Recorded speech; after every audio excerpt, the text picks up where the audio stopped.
El Colegio de México y el Centro de Estudios Internacionales presentan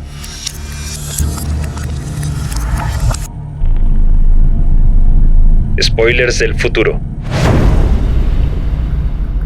con Fernando Nieto y Humberto Beck.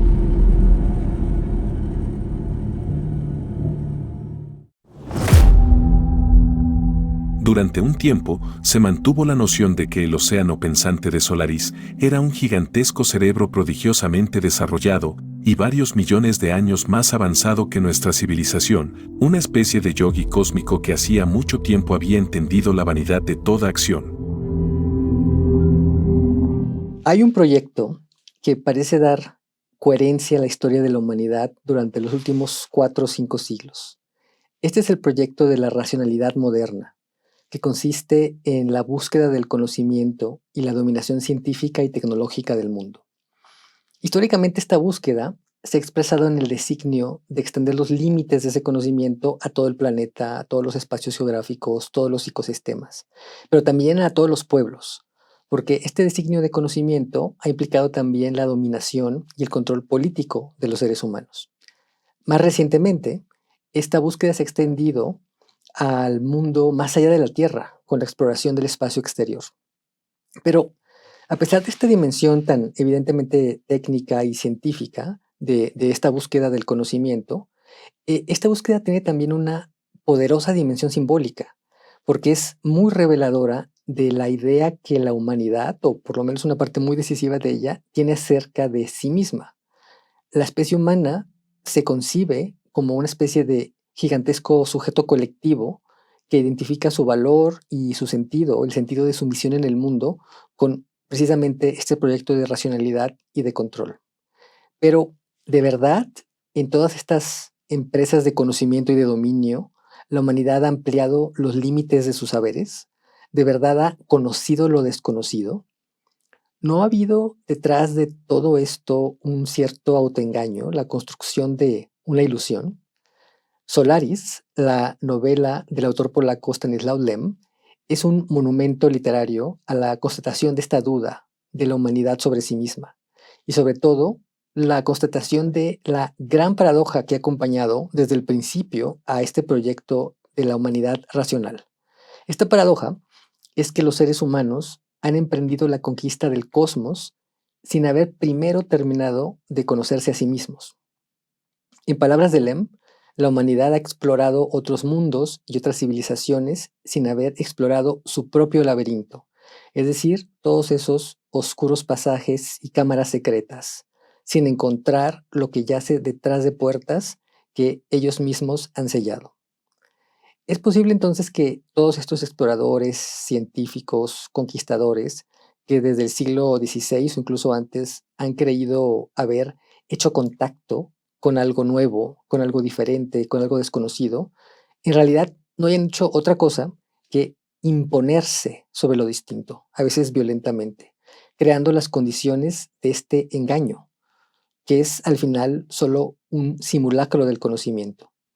Esto lo habrían realizado mediante la imposición de ciertas categorías, de ciertas formas de ver el mundo, que no revelan, sino que más bien enmascaran y distorsionan la verdadera sustancia de la realidad, y que nos han dado solamente la sensación de conocimiento y de control.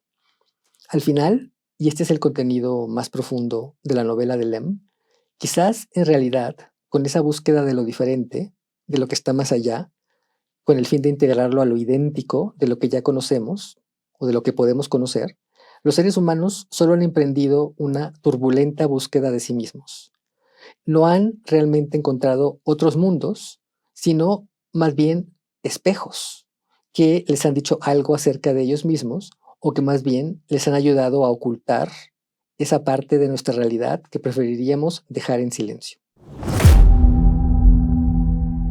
No hay ningún lugar al que no podamos ir. Con esa creencia nos dirigimos hacia otros mundos, siempre rebosantes de confianza. ¿Y qué íbamos a hacer con ellos? ¿Gobernarlos o ser gobernados por ellos? Esa era la única idea que ocupaba nuestras limitadas mentes. ¿Qué onda, Humberto? ¿Cómo estás?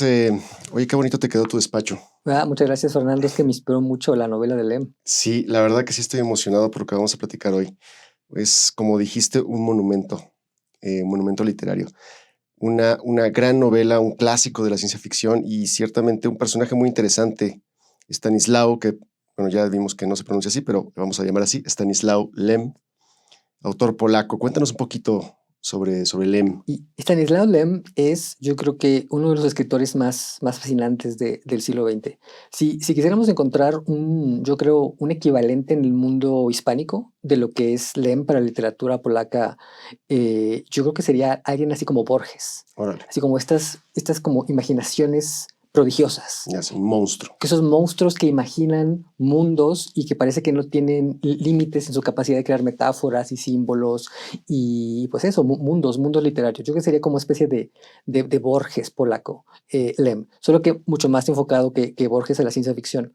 Lem nació en 1921 en Polonia, aunque de hecho nació, según recuerdo, en una parte de Polonia que ahora es Ucrania. Ujú. Que con estos cambios de la Segunda Guerra Mundial que han ido y venido, terminó del lado soviético y ahora ucraniano. Entonces nació ahí en 1921 y murió en 2006. Se le considera uno de los, como conversábamos, principales exponentes de la ciencia ficción y esto aún a pesar de que escribía en un lenguaje pues tan complicado y tan difícil de traducir como el polaco. Ujú. Eh, eh, Esto yo creo que se debe a que, como te comentaba, Lem creó estas imágenes muy poderosas. Ujú. Así como los laberintos de Borges, él creó estas imágenes muy poderosas de mundos espaciales, de la posibilidad del contacto con otras civilizaciones y de los esfuerzos al final, pues fútiles Ujú. de encontrarse con lo diferente. Entonces, al crear estos mundos, lo que hizo Lem, yo creo, es que expandió en muchos sentidos los límites del género de la ciencia ficción. Sí.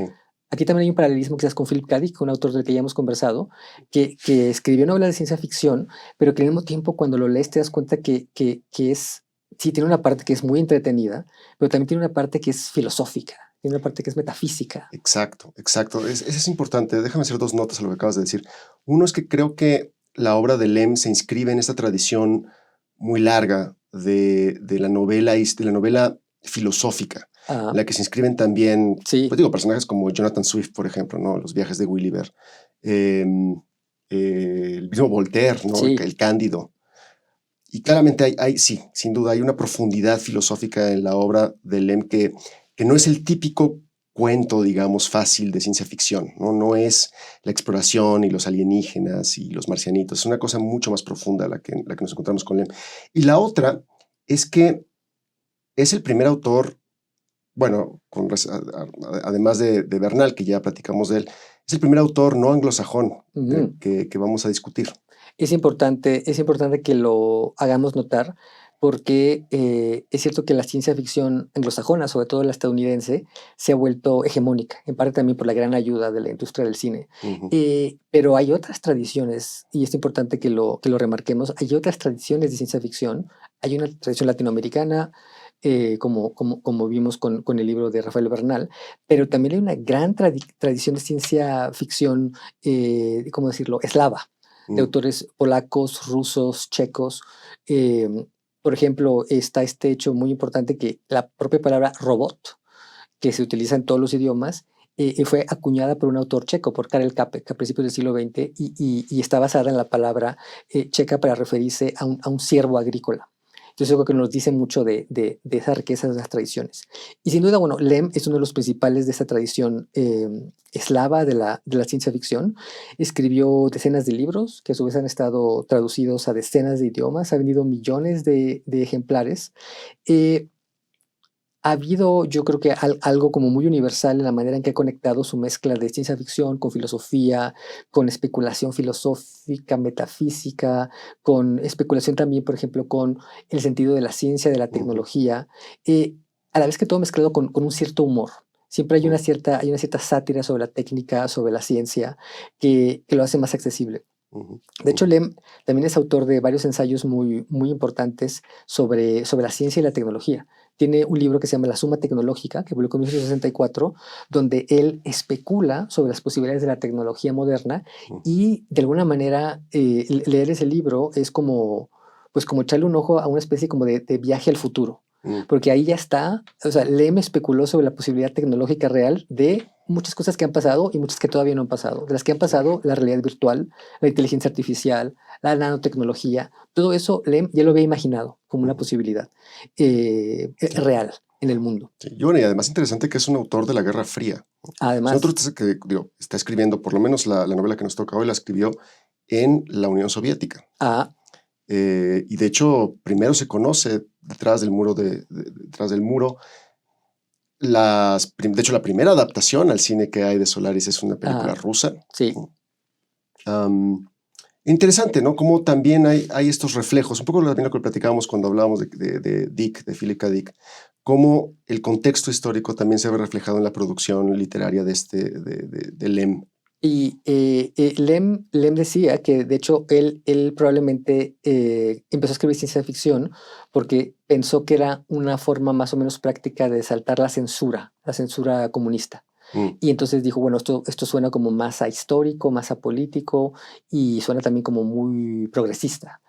Pues más o menos, ¿no? Porque al mismo tiempo, pues los temas del progreso científico, de la conquista del espacio, ¿no? De los futuros utópicos, pues son muy propios de una mentalidad, digamos, asociada con la Guerra Fría y particularmente con el comunismo soviético. Al final, él pensaba, digamos, que así podía como camuflarse un poco con la ideología comunista y escribir literatura que parecía convergente. Pero lo que pasó fue que en torno a los años 50, que fue cuando pasó este deshielo, o sea, desestalinización del bloque soviético, primero en la URSS, con Khrushchev, pero que luego se extendió a todo el bloque soviético, sí hubo una cierta liberalización en las artes, sobre todo en Polonia. Pero Lem se quedó ahí, se quedó con la ciencia ficción, solo que se volvió una ciencia ficción cada vez más experimental y que cada vez más ponía en duda por ejemplo, muchas cosas como la idea del progreso mismo. Aquí hay otro paralelismo muy interesante con otro de los autores que hemos estudiado, que es Philip K. Dick, porque los dos son grandes autores de ciencia ficción del siglo XX, pero muy de la Guerra Fría. Uno del lado estadounidense, otro del lado comunista, digamos. Y ahí hay una interacción muy curiosa, ¿no? Por un lado, Lem despreciaba mucho a la ciencia ficción estadounidense, le parecía que era mero entretenimiento, salvo Philip K. Dick. Pero luego hay esta curiosísima anécdota en la que Philip K. Dick denunció a Lem. Denunció a Lem en una carta que mandó al FBI, donde decía que Stanislav Lem era el seudónimo colectivo de una conspiración comunista para influir en la opinión pública. Y lo cual tuvo efectos en la percepción de Lem en Estados Unidos, no permanentes, pero sí algunos efectos. Sí, sí. Bueno, nada, mira, en todo caso, claramente estamos hablando de un gigante de la ciencia ficción. Lem, pues, como ya decíamos, no solamente ha escrito algunas de las piezas más famosas, sino que además recibió múltiples premios internacionales y claramente su legado sigue siendo discutido, pues eso, como una piedra central de la ciencia ficción y la especulación literaria. Que además me decías, ¿no? Que también tuvo efectos más allá de la literatura, que fue, ha tenido incluso efectos, bueno, los videojuegos. Exacto, que tuvo una influencia en SimCity, me contabas. Si alguno de ustedes ha jugado alguna vez SimCity y una de sus muchas versiones, iteraciones y variaciones, pues están jugando un juego que se deriva de una idea original de Stanislav Lem, de un cuento de Stanislav Lem, de esta idea de que uno puede simular y crear artificialmente ciudades o civilizaciones. Esa idea es de Lem y que bueno, SimCity es el más famoso, pero hay decenas de juegos. Eso nos puede dar una idea de esta gran influencia de la imaginación de Lem. Ahora, sin duda, la obra literaria más conocida, más influyente de Lem es la novela que hoy nos ocupa, que es Solaris, de 1961. Y es una gran novela, debo decir. Yo la disfruté enormemente. Yo no había leído el libro, fíjate. Alguna vez me topé con la adaptación del 2002 de Soderbergh, en la que actúa George Clooney, famoso, ¿no? Es el astronauta. Exacto, como el personaje principal. Kelvin, ¿no? Es el personaje principal. Pero no había leído el libro y la verdad es que sí es una locura.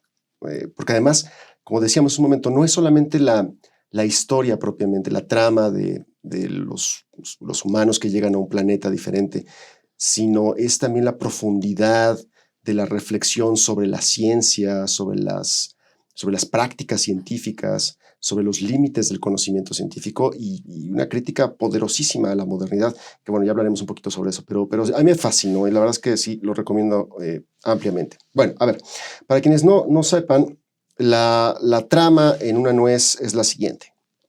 El libro sigue a Chris Kelvin, que es un psicólogo, que fue enviado a una estación científica que orbita un planeta que hemos descubierto, los seres humanos, que se llama Solaris. Y lo envían allá porque ha empezado a haber una serie de fenómenos extraños que nadie puede explicar, y entonces pues mandan a Kelvin a entrevistarse con la tripulación que queda aún en esta estación.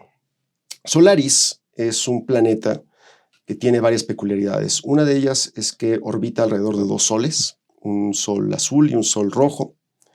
Y la otra, que es la más interesante, es que Solaris está casi cubierto por un océano, pero no es un océano cualquiera, es una especie de ser vivo que no terminamos de entender, es una especie de forma de vida sintiente, o al menos pensamos que es sintiente, ¿no? Es una especie como de entidad muy enigmática que se comporta de maneras inexplicables para los científicos y que de hecho ha generado toda una rama de la planetología, lo que Lem llama en Solaris la solarística, ¿no? Para tratar de entender qué es y cómo se comporta y por qué lo hace y tratar de, pues eso, de dar sentido a esta forma de vida que no se parece en nada a lo que conocemos.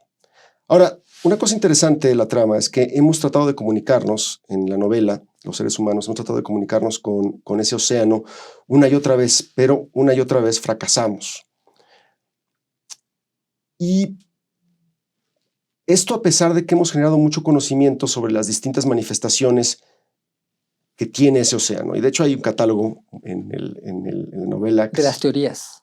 No solamente de las teorías, sino también como de las formaciones y de los mimoides, me acuerdo, y estas distintas estructuras geográficas. Bueno, en realidad son geográficas, son pues casi como una anatomía de este océano. En fin, hay una discusión sobre por qué se comporta y tratando de pues, explicar qué ha pasado, y ciertamente hay toda una discusión sobre la genealogía de las teorías y los autores que han estudiado Solaris.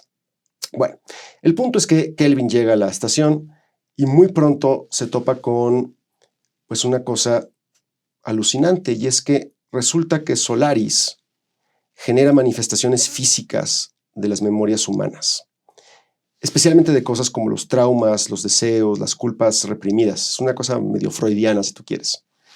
Pero bueno, lo que pasa es que Kelvin de pronto se enfrenta con la aparición física de su ex pareja que falleció, Harry.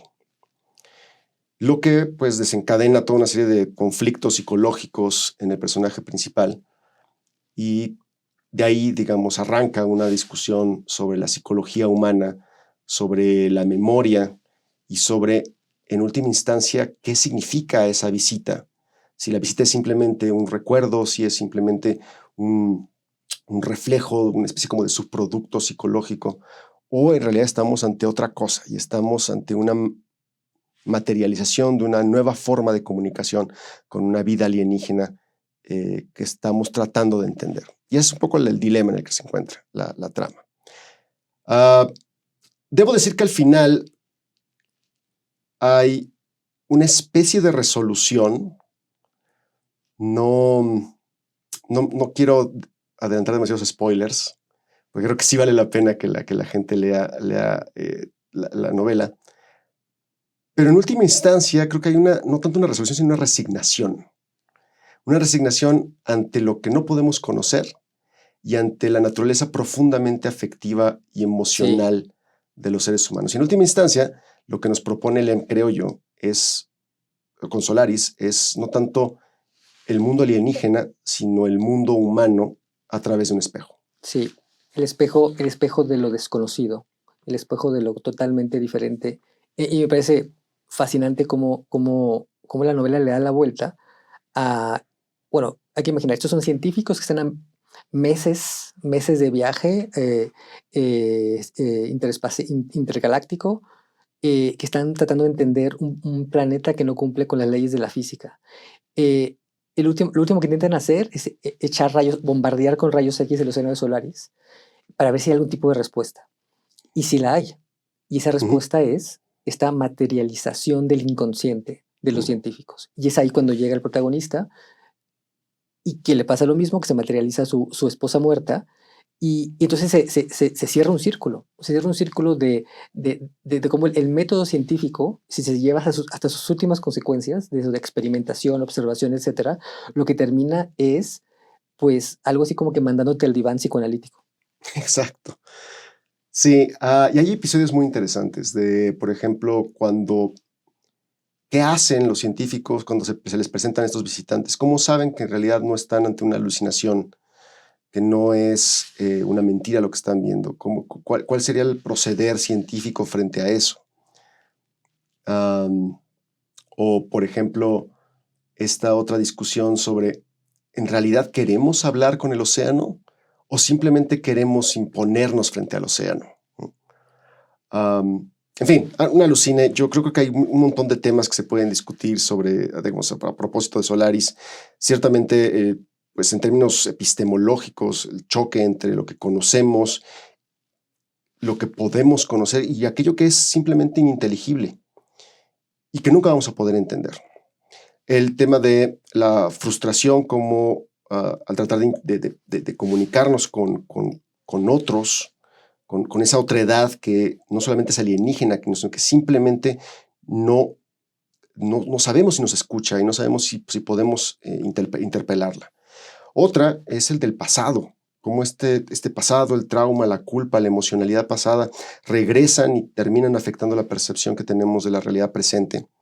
Y bueno, y claramente el tema de los límites del conocimiento científico y una crítica, como te decía hace un rato, muy profunda de la modernidad, de las certezas que nos ofrece la modernidad. Entonces, pues, ¿te parece? Platiquemos un poquito sobre pues nada, sobre qué nos dice Solaris sobre la realidad política actual. ¿Qué nos dice para el presente? Hay cosas y situaciones que un ser humano nunca se ha atrevido a exteriorizar, pero que la mente ha generado por accidente en un momento de aberración o locura. Lo que sucede en Solaris es que esta idea se hace carne y hueso. Eso es todo. Uno de los principales temas que nos plantea esta novela, Solaris de Lem, para pensar la política y lo político en el mundo contemporáneo, es preguntarnos este tema de la capacidad, o más bien la incapacidad de comunicarse con lo diferente. Esta incomunicación con la alteridad, o qué hacer cuando nuestra capacidad para representar lo diferente está como bloqueada o como limitada. Esto está representado en la novela con esta entidad tan extraña, tan imposible de conocer, que es el océano de Solaris.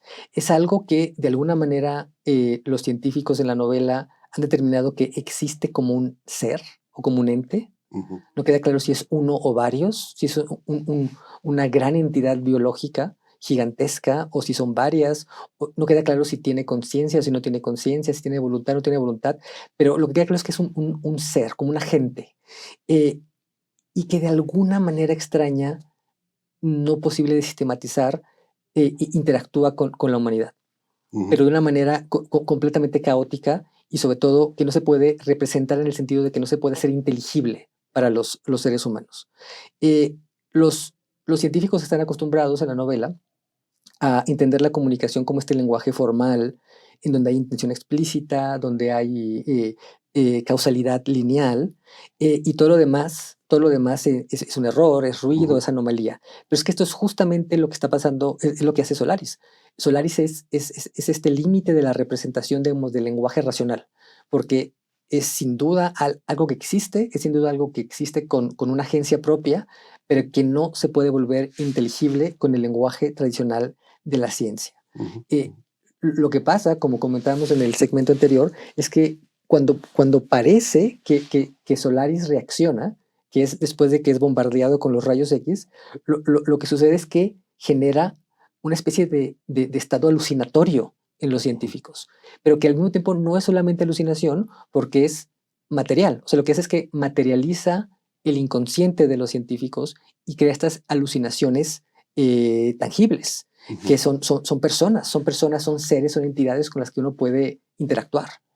Y no solo eso, sino que en última instancia empiezan a cobrar conciencia esas entidades en sí mismas. Ya no es solamente el recuerdo y la repetición de aquello que fue, sino ese pasado traído al presente que empieza a actuar en sí mismo, ¿no? Está la esposa muerta, Harry. De repente se da cuenta que ella no es ella misma. Ajá. Y eso es interesantísimo. Ella no es ella, entonces, pero se da cuenta. Esa materialización, esa alucinación, como le llamabas, cobra vida. Sí, porque no son fantasmas. Los fantasmas son estas como presencias espectrales que son esas repetitivas, ¿no? Ahí está de que vas a una casa embrujada, está el fantasma, se aparece la niña muerta, pero realmente no interactúas con ella, nada más la niña hace su rutina, que es con la que se quedó congelada para la eternidad, ¿no? Esa es como la premisa de la historia de terror, como un loop, está en un loop eterno, ¿no? Esa es la premisa de los cuentos y las películas de terror. Acá no es eso, acá son seres. Son seres que tienen conciencia, percepción y que pueden interactuar y que pueden darse cuenta de quién eres tú y de quién son ellos y de que hay algo que no va. Son algo parecido quizás, hablando también en términos de ciencia ficción, a los replicantes de Philip K. Dick o a estos clones de Never Let Me Go, que son estas personas que son criadas solo como clones, que son fábricas, o más bien como granjas de órganos. Y entonces que están ahí. Es la premisa que inspiró también la película esta de La Isla. Ah, sí, es también como la isla. Ahí está como seres que son criados, como una especie como de ganado, pero que son seres humanos, que son criados para que les sirvan a los humanos. Bueno, acá es algo parecido, solo que son imposibles de analizar, imposibles de entender exactamente por qué existen y para qué sirven. Solo sabemos que son la materialización de los pensamientos, las culpas, los recuerdos de los científicos, de las personas, y que tienen autonomía y conciencia. Yo creo que es una alegoría muy poderosa acerca de los límites del lenguaje, sobre todo de la política moderna. Sí, a ver, déjame comentar sobre esto. A ver, sin duda creo que hay un tema relacionado con las expectativas y el poder que tienen que tiene las metodologías científicas modernas para tratar de entender el mundo, ¿no? La esperanza es que el despliegue de nuestros dispositivos y sobre todo de nuestra razón y del método científico, de estas cosas que hemos inventado, nos permiten no solamente acercarnos al mundo, sino conocerlo, diseccionarlo y demás. Y en efecto, yo creo que buena parte de la modernidad política funciona de manera similar. La democracia liberal moderna funciona cuando se reconocen demandas que son formuladas de manera explícita por grupos de interés, por ciudadanos que son informados, que son partícipes de la comunidad política.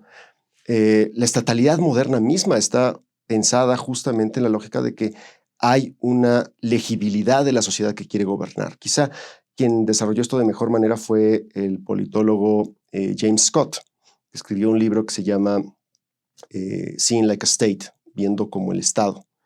Y la tesis de Scott es justamente que el Estado moderno fue posible porque se crearon una serie de tecnologías que le permiten al soberano, al poder político, leer a la sociedad, cosas como los mapas, cosas como los censos, la estadística moderna. Son estos instrumentos tecnológicos que le permiten al Estado ejercer su control a partir de hacer legibles a los individuos y, claro, el corolario de esto es que al mismo tiempo implica una reformulación del individuo. El individuo ya no se lee en sus propios términos, sino que se leen los términos que le impone el Estado.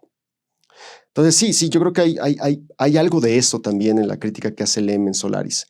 Y la incapacidad que tenemos, en términos ya, digamos, de la política actual, de lidiar con demandas que no podemos leer. aquellas cosas con las cuales no podemos interactuar en los términos de la democracia liberal clásica, de la estatalidad moderna. Lo cual plantea la pregunta, ¿puede existir política si no hay traducción? ¿O es que acaso la traducción misma que hacemos, es decir, esa traducción en la forma en la que la democracia funciona, en la que el Estado funciona, es en sí misma una forma de disciplina, de dominación? ¿Y qué estamos perdiendo?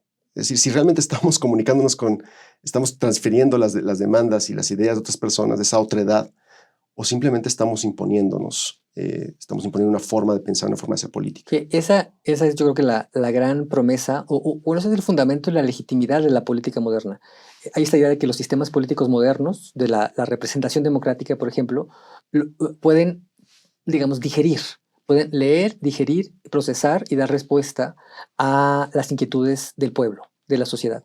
Y esa es su legitimidad, que son supuestamente la manera más racional de darle lugar a las voces, diferentes voces que hay en la sociedad, y de saber qué significan, representarlas, por ejemplo, en el Parlamento, en la esfera pública, en los partidos políticos, y generar, pues eso, políticas públicas, formas institucionales que le den respuesta a esas demandas.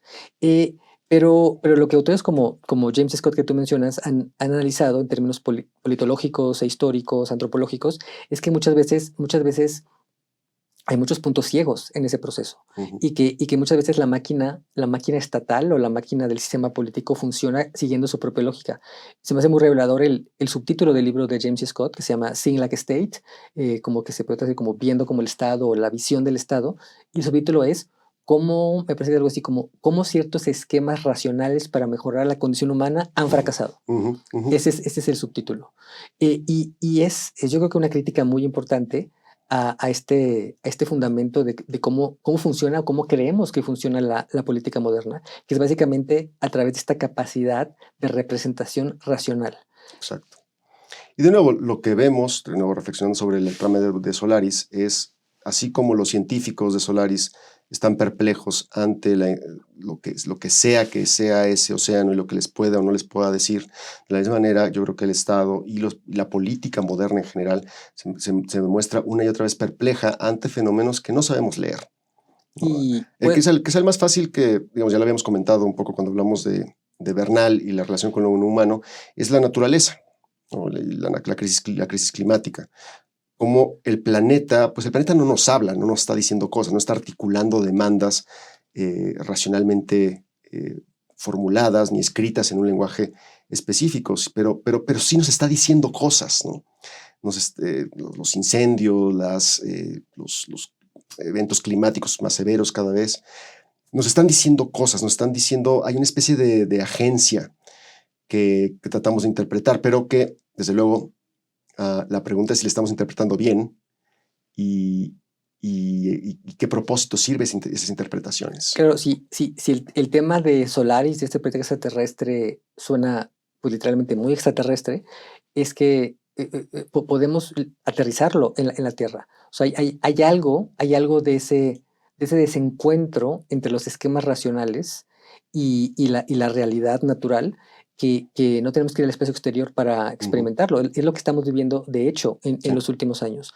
Cómo, digamos, la historia del siglo XXI, en parte, es la historia de cómo nos hemos empezado a dar cuenta, por la mala, de los límites de nuestra representación racional del sistema planetario.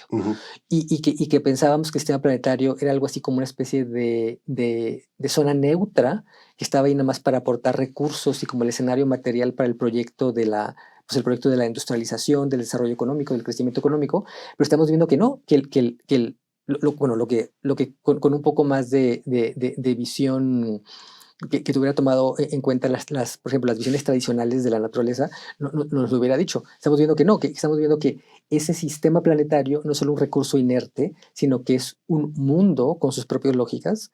Hay gente que quizás se va a algo más estira la metáfora y habla como si fuera una especie de ser con conciencia, que a lo mejor es estirar mucho la liga. La hipótesis de Gaia, ¿no? La hipótesis de Gaia, que a lo mejor es estirar mucho la liga, pero nos podemos crear una versión más secular de eso, que es que el sistema planetario tiene sus propias reglas, que nosotros, por la limitación de nuestras representaciones racionales de la naturaleza hemos trastornado.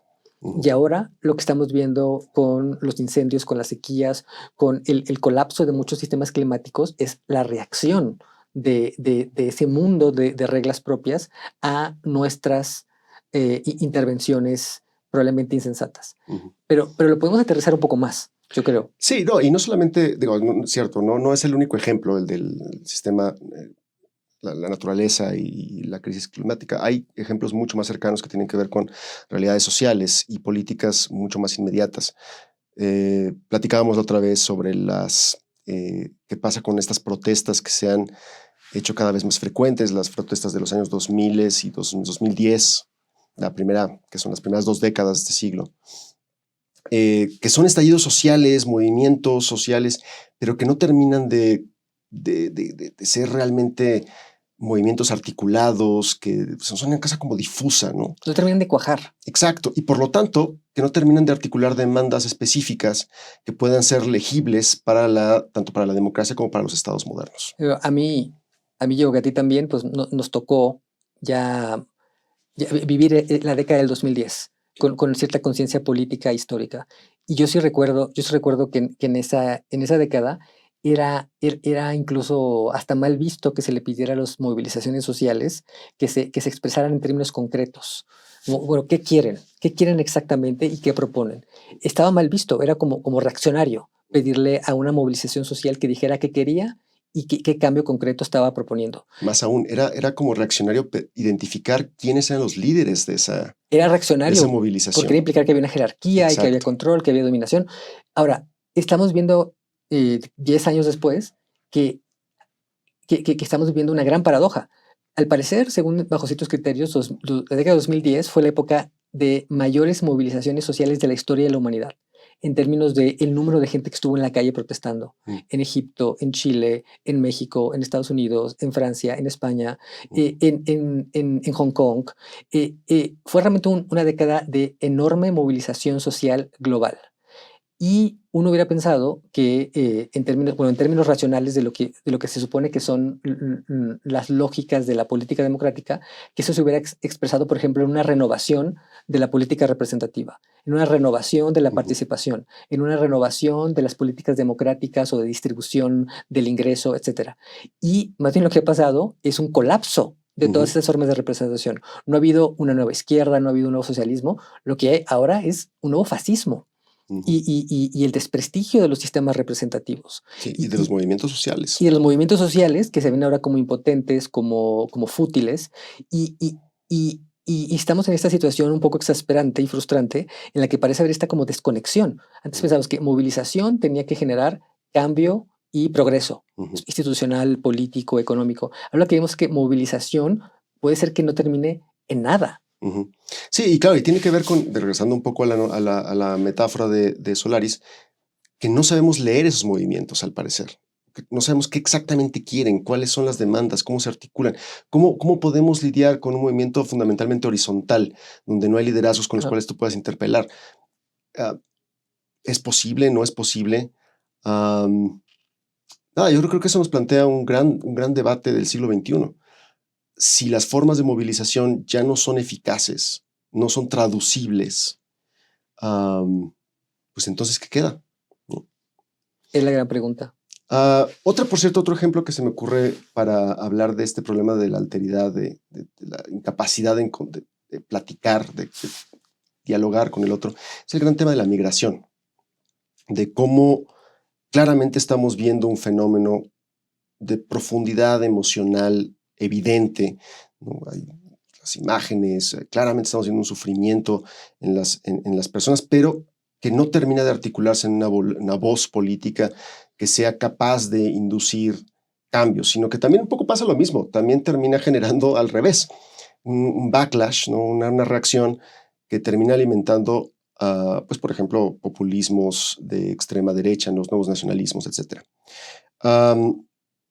Entonces, sí, creo que ahí también el migrante, como esa entidad que reconocemos, pero con la cual no hemos sabido dialogar, no podemos platicar con él. Aquí hay una idea que a mí me parece muy interesante de este filósofo francés que se llama Alain Badiou, que es muy problemático en muchos sentidos. Por ejemplo, el hecho de que sigue siendo maoísta ahora, aun cuando Órale, ya ni en China hay maoístas. Pero bueno, qué old fashion. pero él es maoísta.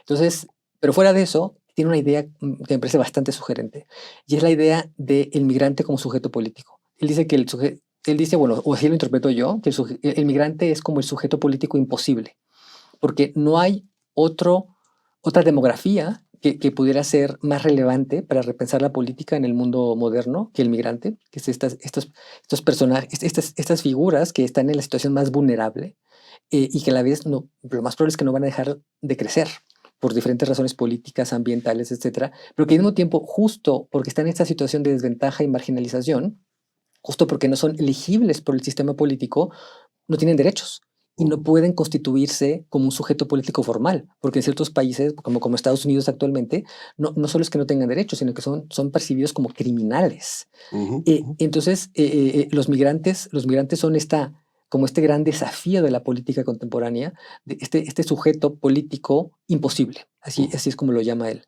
que no hay otro que sea más indispensable que se articule, pero no hay otro que sea más imposible que se articule. Ujú. Y hay algo aquí con esta paradoja del conocimiento, del encuentro con lo otro de que habla Sí. Lem, pero traducida a un desafío político contemporáneo. Sí, qué interesante. Porque, a ver, nada más para aclarar, el punto no es que la imposibilidad de comunicar o de traducir no lleve a ninguna consecuencia política. Sí, claramente las hay, porque existe la movilización del tema de la migración como un issue que ha alimentado ciertos movimientos políticos, como ya sabemos. Pero también hay esta cosa de que, más bien, lo que quiero decir es que la falta de traducción produce cosas como no solamente como la falta de representación, sino el tutelaje político, la decisión subrepticia, ¿no? La decisión que se hace por otros actores, con las consecuencias que tiene esto en términos del recrudecimiento de los problemas sociales. Y bueno, yo creo que la migración es un ejemplo muy claro de eso, de las terribles consecuencias, ya no solamente políticas, sino humanas, que puede tener esta falta de articulación y de nuestra incapacidad de traducir demandas e integrarlas al sistema político. Los científicos siguen imaginando nuevos tipos de experimentación con el planeta, ya que consideran que abandonar la estación significaría una rendición indigna para la humanidad. Como si hubiera alguna dignidad en fracasar y ahogarse en lo que no entendemos y nunca entenderemos. Otro tema, fíjate, Humberto, que me parece relevante es el de, y bueno, que tiene un poco con la conexión con los límites de la razón y el control moderno, que tiene que ver con el retorno, la importancia que tiene la emocionalidad. En la novela, la estación de los solaristas pues un poco es la materialización de este ideal moderno de ciencia, control, de neutralidad, de progreso. Y la solarística, en última instancia, es esta representación en la novela de pues, de nuestro esfuerzo científico por tratar de conocer este mundo, de tratar de comunicarnos con él, de cómo nuestra razón es este instrumento con el que tratamos de organizar el mundo y que además nos permite entender qué es lo bueno, qué es lo malo.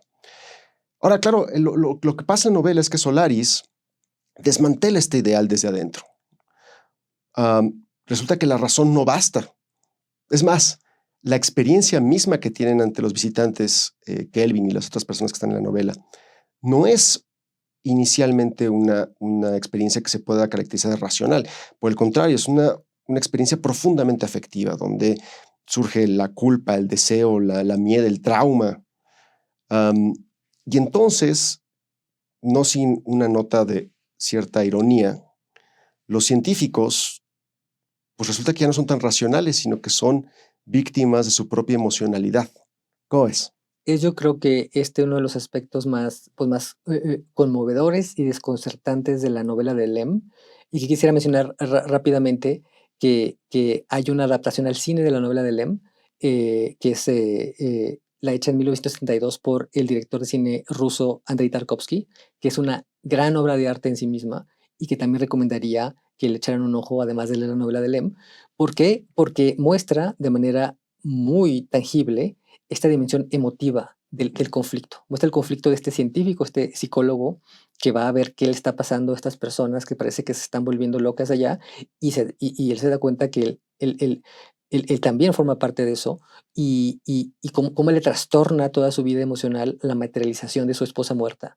Y entonces su investigación científica se transforma en una especie de búsqueda emocional. Y ahí se puede ver de manera muy gráfica con la cinematografía de Tarkovsky. Pero déjame profundizar un poquito en esto, porque creo que también hay un paralelismo con lo que hemos venido hablando, y específicamente con el tema de la democracia liberal.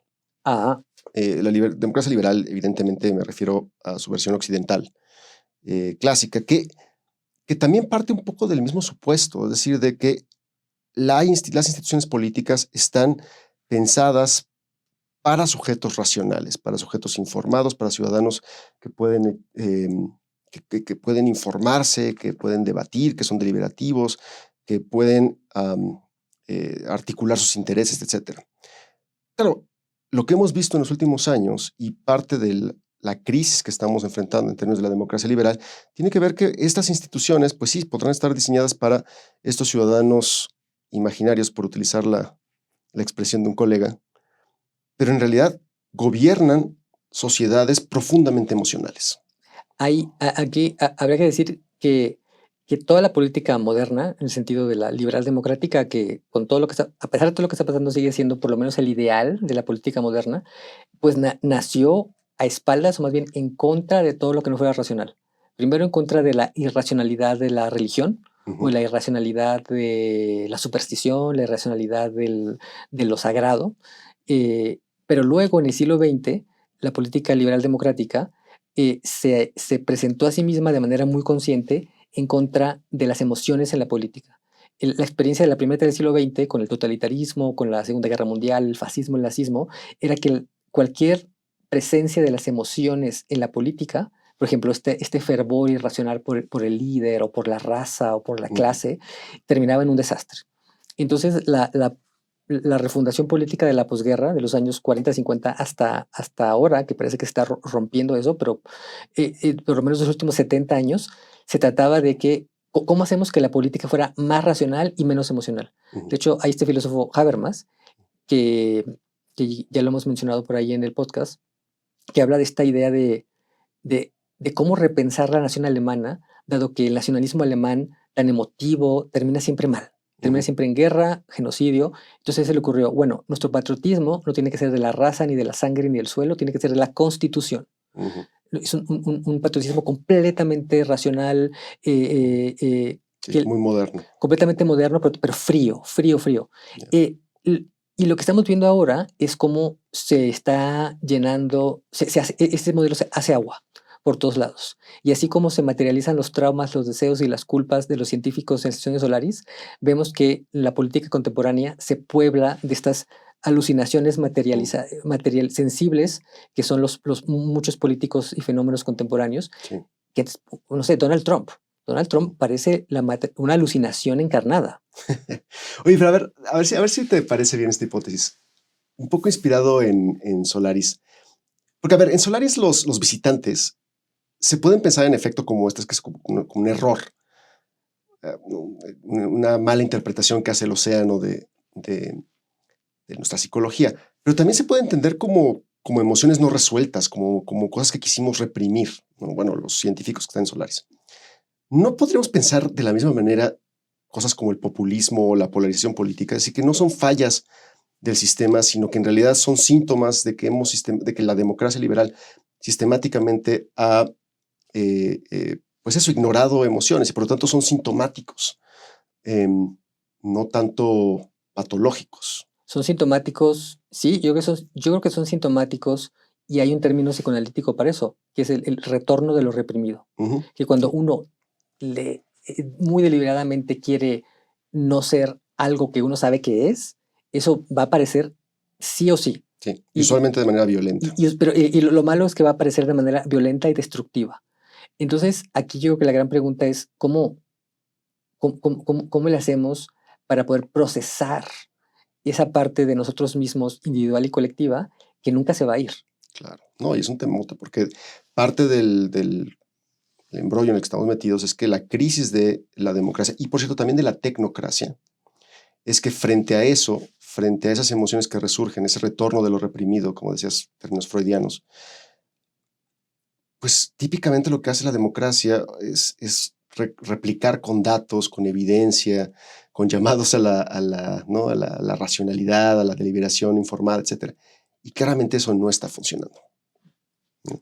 Entonces sí, tienes razón. Yo creo que ahí esa es otra de las lecciones que podemos sacar de Solaris, la importancia de la emocionalidad y cómo si no empezamos a utilizar esa especie de infraestructura política, por llamarla de alguna manera, pues muy probablemente estamos llamados a ver el fin del sistema democrático moderno. Tenemos que encontrar urgentemente la manera de reconciliarnos con esa emocionalidad. No necesitamos otros mundos, sino espejos. No sabemos qué hacer con otros mundos. Lo que estamos buscando es una imagen ideal de nuestro propio mundo.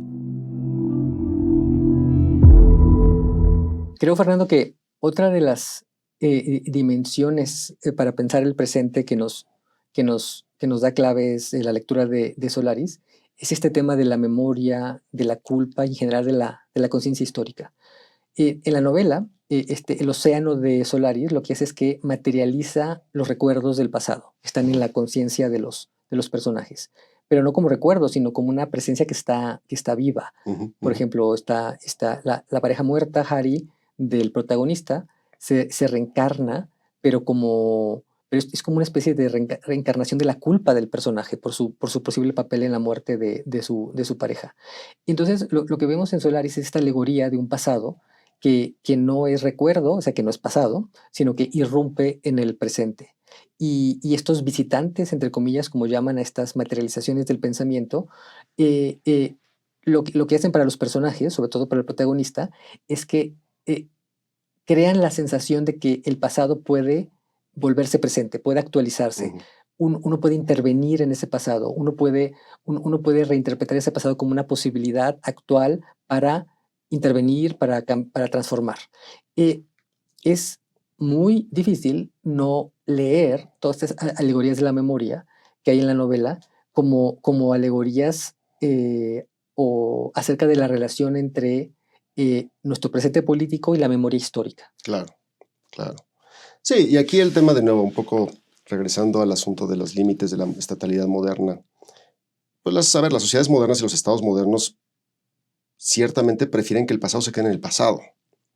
Es decir, que el pasado esté cerrado, que es un pasado que podemos conmemorar, al que podemos regresar con los libros, ¿no? Las efemérides y demás, pero no nos gusta un pasado que no se deja administrar, y ciertamente no nos gusta un pasado que empieza a regresar al presente, porque lo que pasa cuando se convierte en presente es que empieza a interpelar a la política actual.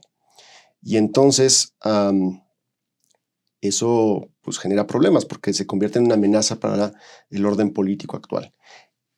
Particularmente ciertos tipos de pasado, debo anotar. Es decir, hay ciertos pasados que no prescriben, que no se integran, que no se dejan archivar. Esos pasados que usualmente están vinculados con cosas como la violencia, con el trauma colectivo, cosas como el genocidio. Esos pasados es muy difícil que se queden atrás y es muy difícil reconciliarse.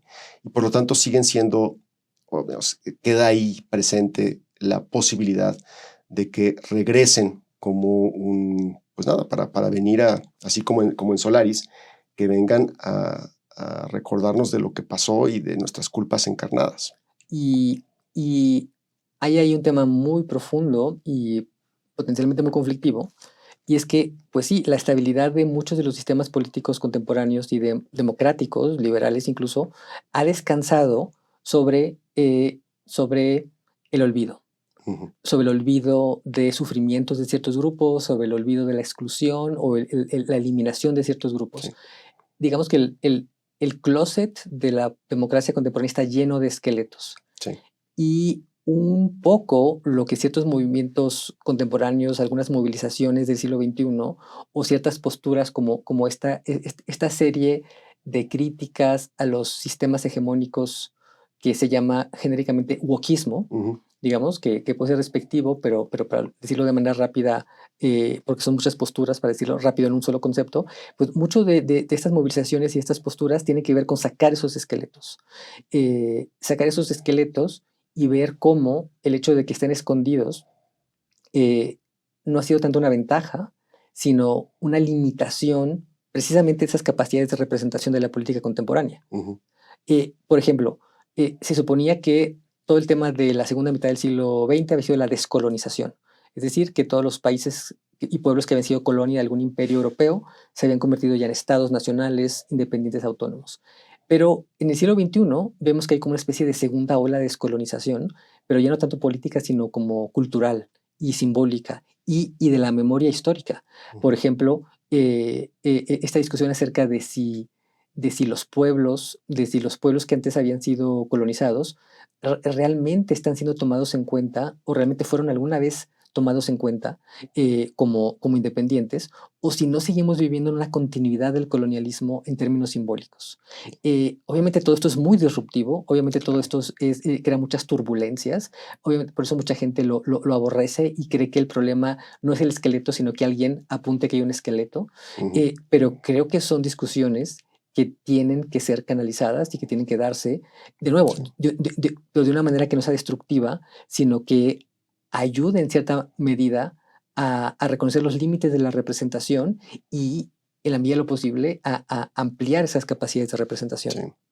Mira, dos notas. Una, estoy de acuerdo contigo, nada más quizá mencionar también un ejemplo que puede ser un poco más cercano desde la perspectiva mexicana, y que tiene que ver con la violencia estatal y las desapariciones, por ejemplo, como ese otro trauma que no podemos dejar en el pasado, que sigue interpelando el presente y que sigue siendo movilizado una y otra vez. Pues eso, como esos no es un fantasma, como esa materialización de esa culpa colectiva que simplemente no hemos logrado resolver, que sigue interpelándonos actualmente. Y la otra cosa que quería decirte es que me parece interesantísimo esto que dices del wokismo como esta reacción de tratar de lidiar con esa culpa encarnada. Pero claro, también está la otra versión, que es la reacción de la extrema derecha, que ya no es solamente de dejemos el pasado en el pasado. Incluso hay posturas políticas que actualmente defienden que ese pasado, con toda su violencia y toda la esclavitud, el colonialismo, etcétera, fue bueno. Es decir, claro, hay una reivindicación de eso. De ese pasado. Estoy pensando, por ejemplo, Vox en España, ¿no? El partido político.